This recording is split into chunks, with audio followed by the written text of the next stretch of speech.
chamo Maria Fernanda, para quem não me conhece. Eu queria mostrar para vocês um elemento que é essencial, que faz a diferença para que você realmente domine a sua obra, tá? Quando eu falo dominar uma obra, eu quero que vocês todos tenham o mesmo entendimento que eu, né? Que a gente, quando fala em dominar uma obra, como dominar não é uma palavra muito específica, pode dominar ser algo para você e ser algo diferente para mim. Então eu resolvi fazer um conceito aqui para que todo mundo que assista, que me segue, etc., tenha o mesmo conceito que eu, tá?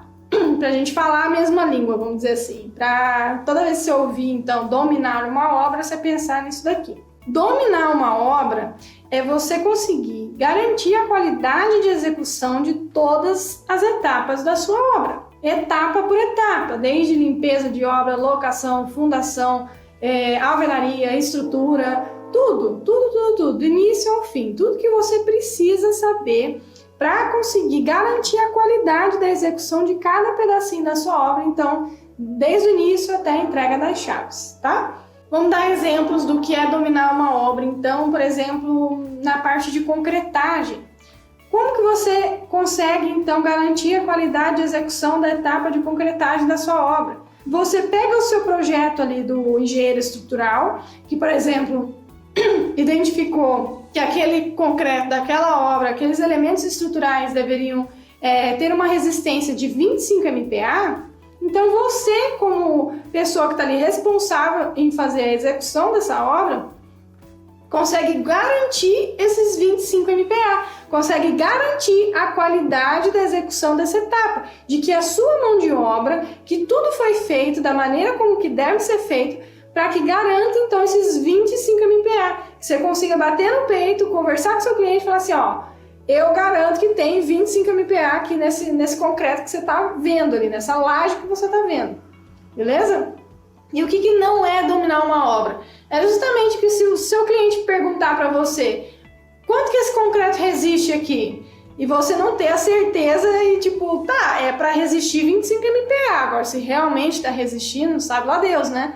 Então, quando você não domina a sua obra, é justamente quando você não tem ciência de como a sua equipe de obra executou cada pedacinho daquela etapa de uma forma que você conseguiu liderar realmente essa equipe e garantir a qualidade daquele trabalho.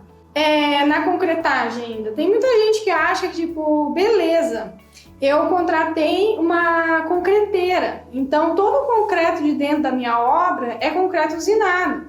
Então eu estou garantindo a qualidade dessa etapa dessa obra, eu estou garantindo a qualidade desse pedaço da minha obra. Não preciso me preocupar com isso, porque afinal eu estou contratando uma concreteira para trazer esse concreto aqui usinado. Só que não é bem assim. Se você simplesmente contrata o concreto usinado e não faz o teste de slump, não rompe corpo de prova, você não está dominando essa etapa de obra. Aí você pode até estar pensando, mas a concreteira ela faz os corpinhos de prova lá dentro lá da usina dela mesmo, e eu assim, já sou esperto ali, o projeto está pedindo 25 MPa, eu já peço 30 MPa para não ter problema, para já ficar acima da média, para ter garantia e pronto. Já estou dominando essa etapa, com certeza meu concreto está resistindo a 25 MPa. Como que você garante isso? Eu vou contar uma história para vocês. Aqui dentro dessa obra que eu estou construindo, nós mudamos de concreteira 3 vezes, tá? Então, se você confia 100% na sua concreteira e não tem como garantir o serviço deles, vocês não estão dominando essa parte da obra. Então, se você não pega o concreto usinado, não coloca o seu corpinho de prova, o seu corpinho de prova, e rompe o seu corpinho de prova e não espera o corpo de prova da concreteira ser rompido, você não tem como garantir a resistência desse concreto. Aqui dentro de obra, o nosso concreto teria que resistir a 25 MPa, eu ligava nas concreteiras pedindo a 30 MPa, chegava em obra, concretava, eu fazia meus corpinhos de prova não só a 14, 28 dias, rompendo, né, a 14, 28 dias, como segue a norma, eu colocava a 7 dias também, a gente tem uma margem aí um pouco maior até de erros, para caso você erra o corpo de prova, sai um pouquinho torto, ou tem um pouquinho de bicheira, daí você não consegue fazer um rompimento decente, vamos dizer assim. Então a gente até fazia corpinhos de prova a mais do que exige norma. E vou dizer para vocês, as concreteiras não entregavam nem os 25 MPa que eu precisava. Eu pedia 30 e não entregava 25. Então, você não pode achar que você está dominando a parte de concretagem porque simplesmente você pede concreto usinado. Então, não, você não está dominando esse pedaço da sua obra se você simplesmente pede. Agora, se você rompe os corpinhos de prova desse concreto que chegam na sua obra, aí sim você consegue garantir a qualidade desse concreto. Então, no quesito concretagem, a forma de você dominar essa etapa da sua obra é justamente essa. Então, vamos dar outro exemplo. Se o seu cliente chega para você e fala, eu quero que você me garanta que todos os banheiros da minha casa, você está fazendo uma casa, beleza? Nunca vão voltar cheiro. E você poder bater no peito e falar, nunca vai voltar cheiro. Como que você garante a qualidade dessa etapa? Você tem que verificar todos os fechos hídricos da sua instalação hidráulica. Então, todo o ralo ali central, o ralo que tem que ser úmido do seu banheiro, ele tem que ter uma caixa sifonada. Essa caixa sifonada tem que ter um fecho hídrico, o fecho hídrico tem que ter a válvula de manutenção fechada. Porque às vezes tem a caixa sifonada, tem o fecho hídrico, mas a válvula de manutenção, às vezes alguém foi fazer uma manutenção e abriu a válvula, só pelo buraquinho da válvula já é suficiente para voltar cheiro.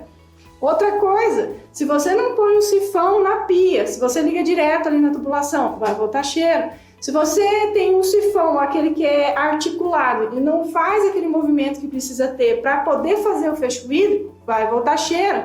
E outro quesito, que talvez você não sabia, mas que acontece bastante também, é a vedação, conferir a vedação da bacia sanitária no piso. Se o vaso sanitário em si, porque a bacia sanitária ela tem um fecho hídrico interno, né, que a gente consegue enxergar, inclusive, né? Então tem lá, a aguinha ela faz um movimento assim e depois ela desce para a tubulação de esgoto. Nesse movimento aqui que ela subir e descer para a tubulação de esgoto, ali pode ter um pouco de ar, tá? O fecho hídrico é para que ali no vaso sanitário em si, do que você enxerga. Então, o tubo de ventilação ele serve para tirar os gases de dentro da tubulação. Ele melhora pra caramba, para que não tenha refluxo. E a instalação dele tem que ser feita de maneira correta. Então, você tem o vaso, a caixa sifonada ali do ralo central, você vai ter o esgoto da pia caindo ali, você vai ter o esgoto de algum outro ralo que tenha, não sei, do chuveiro caindo ali, e do ralo da caixa sifonada você vai ligar ali da tubulação de queda, né, a tubulação maior de descarga, e da tubulação de descarga que você tira o seu tubo de ventilação, é lá, para poder também instalar da maneira correta. E pode voltar cheiro o banheiro nessa vedação da bacia sanitária, tá? Porque fica um pouco de ar ali dentro da bacia sanitária, quando ela vai entrar ali para dentro do piso mesmo ali daquela tubulação de esgoto para ir para o tubo de queda, enfim, para a caixa de inspeção, se for uma casa, enfim. Então, o simples fato, se você não observar a sua equipe de obra vedando ali a bacia sanitária, da bacia sanitária com o próprio piso, se sobrar um pedacinho ali sem a vedação, o que pode acontecer? Voltar cheiro por ali.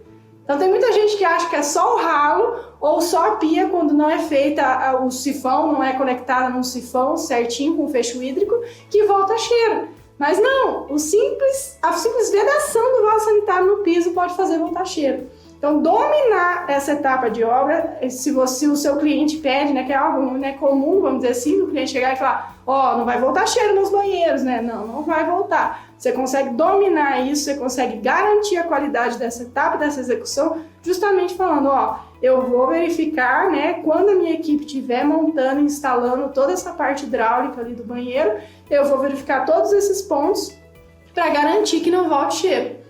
E daí vamos dizer que esse teu cliente te liga daqui a um tempo, eu passei as férias, um mês fora de casa, voltei e os banheiros estão todos fedendo. Você tem conhecimento suficiente daí para chegar para o seu cliente e falar, eu garanti para você e continuo garantindo. Se o seu banheiro está fedendo é porque os fechos hídricos secaram. Então, o simples fato, por exemplo, a água de dentro do sifão da sua torneira tiver secado, ele vai voltar cheiro da tubulação. Então, pode ser simplesmente isso. Então, é só ligar as torneiras, dar umas descargas ali, movimentar a água dentro do seu banheiro, que você vai encher de água os fechos hídricos e não vai deixar voltar cheiro. Então, dominar uma obra é você garantir a qualidade de execução de cada etapa. Eu vou repetir isso para sempre. É um mantra nosso aqui dentro, tá? Então, você garante a qualidade de execução de cada etapa quando você sabe exatamente o que a sua mão de obra está fazendo, cada pedacinho. E consegue garantir para o seu cliente, não vai ter curto-circuito na minha casa, por exemplo. Você tem que garantir isso. Poxa, é extremamente perigoso. Então, é esse tipo de coisa que eu quero que vocês entendam. Quando eu falo dominar uma obra, vocês pensarem justamente isso. Então, dominar, garantir a qualidade de execução de cada etapa. Beleza? Vamos dar um exemplo. Vamos imaginar, e acontece muito comigo isso, na verdade, e com muita gente, por exemplo, de eu não saber absolutamente nada de mecânica de carro. Não sei como funciona, não sei como que faz. E quando o meu carro precisa ir para revisão, eu simplesmente pego ele, levo na oficina e amém. Se a pessoa mandar trocar, sei lá, tem que trocar X. Eu não sei dizer se está certo, se está errado, se a maneira com que ele trocou está certa, está errada. Eu simplesmente tenho que confiar na pessoa porque eu não sei como é o método, não sei como é o processo, não sei como o motor funciona. Aí, se você for pensar no funcionamento de dentro de uma oficina, tem vários mecânicos e tem lá o líder dos mecânicos. O mínimo que você espera é que esse líder de equipe ali saiba mais do que os mecânicos de como que funciona a mecânica do carro. Qual a melhor forma de se montar, o freio, o disco de freio. Mas assim, o que você espera de um líder ali, de os chefes dos mecânicos, é que ele saiba mais ainda, né? Melhor ainda do que os próprios mecânicos que estão montando. A qualidade do como e de o que ele está fazendo ali. Porque se você chegar numa oficina e o líder da equipe de mecânicos chegar para você e falar, cara, eu também não entendo nada de motor, você vai achar estranho, né? No mínimo. Vai falar, poxa, peraí, como é que o cara que teoricamente tem que liderar essa equipe não sabe montar o motor, não sabe qual é a forma correta de se montar esse motor, de montar, sei lá, o freio, de trocar o líquido lá, os óleozinhos que tem que trocar, essas coisas todas. Então, assim, tipo, você soa uma coisa absurda, não soa? Mas o que acontece dentro da arquitetura e dentro da engenharia? Justamente isso. Quantos arquitetos e quantos engenheiros que não estão à frente de obras que simplesmente não sabem como que o eletricista está montando uma tomada 127 volts, que não sabe diferenciar uma fase do neutro e do terra, que não sabe qual a diferença de uma tomada de 220 volts de uma 127 volts, não sabe como que funciona um fecho hídrico, não sabe conferir uma concretagem, se o caminhão betoneiro chegou na obra, o que você tem que fazer, quais documentações você tem que conferir, como fazer um slump. Quantos arquitetos e quantos engenheiros são líderes de obra que teoricamente teriam que saber melhor do que sua equipe de como executar cada coisa para poder garantir a qualidade de estudo e que simplesmente não sabem como funciona. Você entende que quando a gente transporta isso para outra profissão, para outra realidade, soa até um pouco absurdo? E é exatamente isso que acontece na nossa construção civil. E, sinceramente, quando me falam assim, porque a culpa é da mão de obra, a construção no Brasil é atrasada porque a culpa é da mão de obra, porque o Brasil constrói manufaturado porque a culpa é da mão de obra. Eu não acho que a culpa é da mão de obra, a culpa é dos líderes de obra. Porque no momento que a gente consegue perceber que alguém está fazendo da maneira incorreta ou que poderia ser melhor aquela montagem ou sei lá como está sendo montada, você melhora a equipe, você melhora a pessoa, você melhora a qualidade da mão de obra dentro do próprio país. Vamos pensar, pintar uma pintura, a gente consegue visualizar e a gente consegue identificar quando a pintura é mal feita. Eu queria minha parede cinza e meu teto branco. E de repente você olha naquela conexão entre o cinza e o branco e tá tudo melecado. Então você consegue chegar pro seu pintor e falar, olha, meu querido, né? Eu queria que tivesse branco do teto, cinza aqui, você tem que colocar ali assim, assado, fitar bonitinho pra ficar, né? Cada um de uma cor, não quero que fique melecado ali na minha quina. Se você consegue identificar quando a execução de uma tarefa está sendo de uma forma que você mal feita, vamos dizer assim, ou que não agrada, ou que poderia ser melhor, que poderia ser de maior qualidade, você corrigir essa mão de obra, você faz com que a própria mão de obra cresça. Porque esse pintor, ele pode escolher melhorar, não pode? Ele pode escolher falar, poxa, é verdade, vamos vou estudar uma forma aqui que eu consiga fazer, vamos botar uma fita grossa aqui, de fita crepe, que eu consiga pintar essa parede sem pintar o teto, entende? Então, se a gente sabe como funciona, se a gente sabe a maneira correta, se a gente sabe aquilo que a gente quer e como é a qualidade, né? Qual é a melhor forma de se fazer isso, a gente consegue corrigir. Não necessariamente uma pessoa que está à frente de obra precisa, eu tenho que então aprender a calcular vazão hídrica, eu tenho que aprender a calcular carga elétrica, eu tenho que aprender a calcular... Não, você tem que aprender, se você vai executar, você tem que aprender a fazer, só isso. Você tem que aprender como está sendo feito. Mas eu quero ser arquiteto de escritório, eu quero ser engenheiro de escritório, eu só vou fazer estrutura, eu só vou fazer projeto para vender. Se você quer o que está a cabeça do negócio, tipo, que você vai mandar para execução aquilo que saiu da sua cabeça, se você não sabe como aquilo que saiu da sua cabeça sai do papel, né, sai da sua cabeça para o papel e do papel para a realidade, como é que você evolui seu projeto? Como é que seu projeto é realmente execuível? Então, existem muitos desses confrontos daquilo que é projetado, daquilo que é executado, justamente por conta de um projeto mal feito, que às vezes a forma com que foi detalhado, a forma com que foi planejado, não tem como ser feito, né? Tipo, poxa, ele esqueceu de considerar o tamanho do shaft direito, porque o shaft, na realidade, teria que ter tanto, mas está com tanto. Aqui não vai ter condições de fazer isso, porque... a altura dessa bancada não tem como fazer assim, porque senão não dá certo na paginação. Enfim, tem N motivos pelo qual, mesmo aqueles que querem continuar como arquitetos, engenheiros que vão vender apenas os seus projetos, eles têm ainda maior responsabilidade em relação de como vai ser construído, né? Até para conseguir auxiliar, até para quando ele entrar dentro de obra para verificar se o projeto dele está sendo executado bonitinho, saber conferir. O que eu vejo de arquitetos e engenheiros que estão dentro de obra com uma função do tipo, acabou o cimento, vamos lá, vamos comprar o cimento, acabou a areia, eu vou arrumar areia, vou comprar isso, vou comprar aquilo.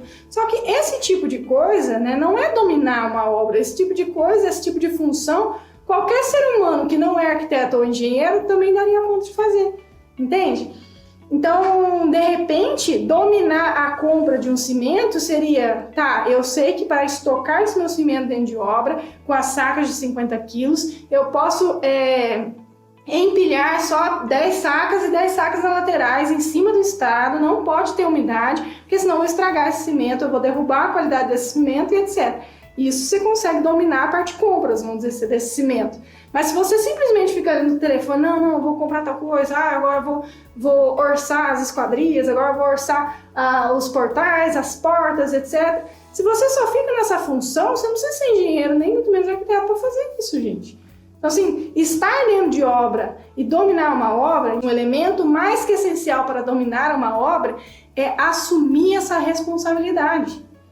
A gente tem que voltar a pensar de qual que é o verdadeiro papel do arquiteto e do engenheiro dentro de uma obra. Se você em algum momento da sua vida vai assinar como RT, você tem que pensar nessa responsabilidade que a gente tem. Não tem que ir para a obra a passeio. A gente não tem que chegar na obra pensando tipo, olha que bonito, já avançou tantas paredes, vou medir o prumo e os esquadros. Saber o prumo, medir o prumo, o esquadro é importante? Lógico que é, você tem que saber se está tudo no lugar. Mas, mais do que isso, você tem que saber se essa alvenaria, além de estar no prumo no esquadro, se foi realizada da maneira correta, com a argamassa no traço correto. Porque, mas a argamassa que vai pregar a alvenaria, essa alvenaria não é estrutural, não tem problema se ela sair errada. Tem, é o que vai colar o teu tijolo ali, é o que vai deixar a sua parede firme, então você tem que visualizar tudo isso. Não adianta a gente terceirizar essa responsabilidade, achar que tipo, beleza, porque o engenheiro estrutural que fez o cálculo e eu que sou arquiteta e estou aqui dentro da obra da casa que eu projetei, não, ele que se vire com a concretagem, ele que se vire com a estrutura, não tem nada a ver com isso, ele que fez o projeto. Gente, ele fez o projeto. Se você está dentro de obra e esse engenheiro, e por acaso você executou essa obra, está super bonita ali, de acordo com o seu projeto, mas você não garantiu a estrutura, a execução da estrutura. E daqui 2 anos começa a surgir patologias, adivinha de quem vai ser o culpado? Porque o engenheiro que fez o projeto dessa estrutura, ele pode comprovar com o projeto dele e com os cálculos dele e com o TQS, o programa lá que ele fez, esses cálculos ou coisa do gênero, que ele fez o projeto de maneira correta. E a pessoa que está dentro de obra, se ela não garante a execução correta daquele projeto, é ela que vai ser responsabilizada pelas patologias. Porque se você está dentro de obra executando aquele projeto, você tem que garantir que aquele projeto foi feito. Como é que você se sente seguro com isso?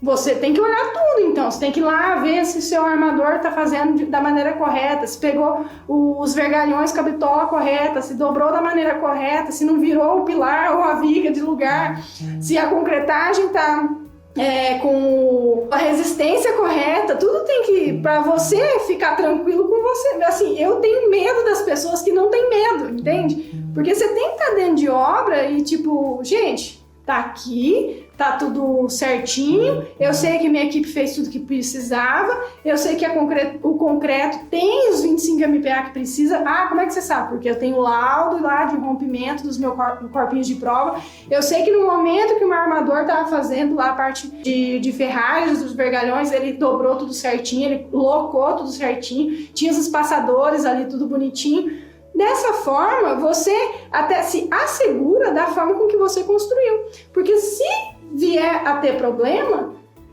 tipo, vai ser algo muito além do normal. Porque é aquele negócio.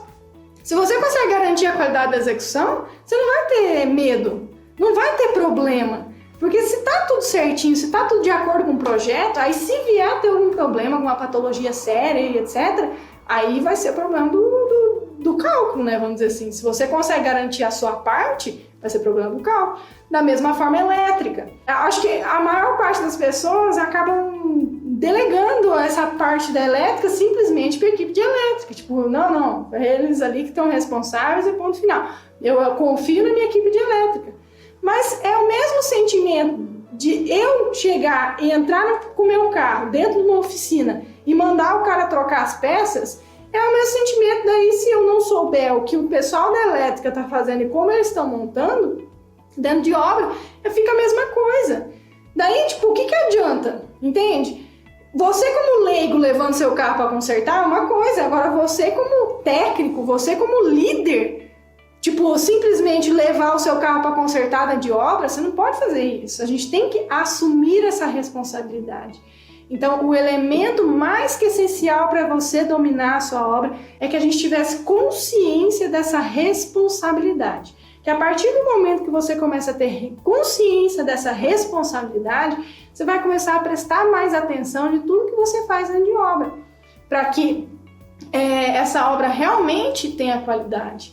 E não simplesmente ter sido feita ali a trancos e barrancos e que ninguém consegue garantir que foi feito da maneira correta, que não vai ter nenhum curto-circuito, que não vai voltar cheiro, que não vai ter infiltrações pela parede, porque a viga baldrame foi toda impermeabilizadinha, que teve lá o lastro, né, o concretinho lá embaixo da viga baldrame tudo certinho, e não vai ter problemas essa obra. Como é que você sabe que essa obra não vai dar dor de cabeça? Como é que você sabe que essa obra não vai dar problema? Justamente assim, garantindo a qualidade de execução de cada etapa de obra. Então é isso, pessoal, era isso que eu queria trazer hoje para vocês, que a gente pensasse um pouco mais sobre essa responsabilidade. Confio muito e eu acho que o segredo está aí. Está em nós, arquitetos e engenheiros, nós que temos o poder de fazer realmente a diferença, não simplesmente colocar como desculpa essa questão de tipo, é a mão de obra que é o problema, que eu não acredito que seja isso. Eu acho que nós que não estamos assumindo essa responsabilidade. Até, gente, um beijo para vocês.